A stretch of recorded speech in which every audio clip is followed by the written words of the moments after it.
नमस्कार, माझे नाव वेदांत मचिंद्र साधे.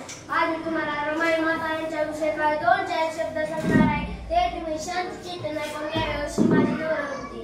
रमाई माता यांचा जन्म रत्नागिरी जिल्ह्यातील दापोली तालुक्यातील वनंद गाव येथे झाला. त्यांच्या वडिलांचे नाव भिक्खू बत्रे असे होते. त्यांच्या आईचे नाव रुक्माबाई असे होते. त्यांच्या घराची परिस्थिती अत्यंत गरिबीची होती. अशा वातावरणात त्यांचे बालपण गेले. डॉक्टर बाबासाहेब आंबेडकर त्यांचा विवाह झाला. सासरी गेल्यावर नाव पडले रमाबाई. डॉक्टर बाबासाहेबांचा जन्म डॉक्टर बाबासाहेबांचा सत्कार मुंबईत करायचा होता.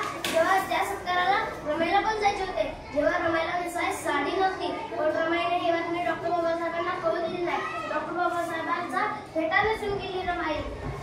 डॉक्टर बाबासाहेब इंग्लंडला चालले होते शिक्षण घ्यायला. जेव्हा रमाईकडे थोडेसे पैसे दिले, ज्या पैशात तू घर भागव, पण ते पैसे 2-3 दिवसात गेले. रमाईने शेणखत विकून आपले घर सांभाळले आणि डॉक्टर बाबासाहेबांनी सांगितलं होतं, तो माझ्या नातेवाईकांकडे राहा. ते म्हणजे वरेल काकांची शाळा होती. त्या शाळेत मुलं दररोज खेळायची. एकदा रमाईने बघितलं तर ती मुलं रमाईला खूप आवडली.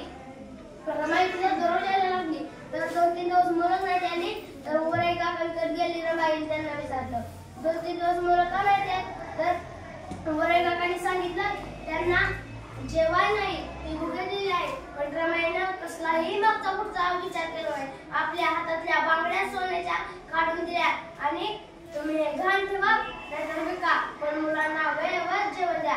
जाता जाता एवढंच बोलतो, जाता जाता एवढंच बोलतो. भुकेल्या मुलांची दिशा नाही पाहुणी, भुकेल्या मुलांची दिशा नाही पाहुणी.